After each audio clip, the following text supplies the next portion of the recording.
What's up, my pre-calc people? So the multiplicity of a zero is really important. It tells you an awful lot about what's happening at that zero. So first, let's talk about zeros. So zeros are values that make the function zero. So in this function, we see that we have three zeros.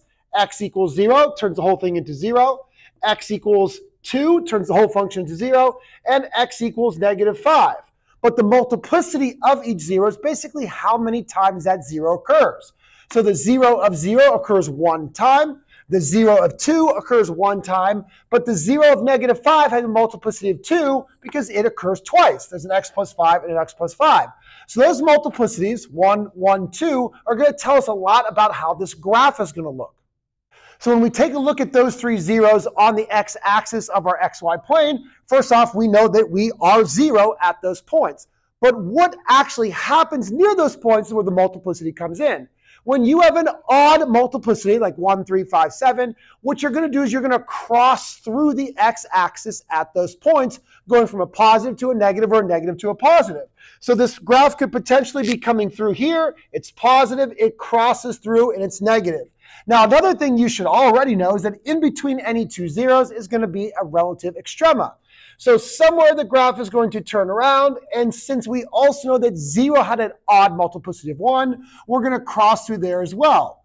Now, here's the trick. What happens when you have an even multiplicity? We saw that at -5, we have an even multiplicity of 2. Now, when we approach that 0, both sides are going to be the same. So either both sides are positive, which means we're tangent to the x-axis. We don't cross, we're tangent. We just touch it. So both sides are going to be positive. So that would be our graph. Now that's one option of what this graph could look like. Another option is that maybe it comes like this, where we're negative on the left side of -5 and negative on the right side. Negative on both sides. That's what happens when you have an even multiplicity. Then at 0, we're going to turn around and cross through. Odd multiplicity, we cross through, going from a negative to a positive.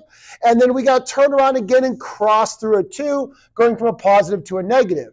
So when you have an odd multiplicity, like 1, 3, 5, 7, for a 0, you know that you're going to cross through the x-axis at that point, negative to positive, positive to negative.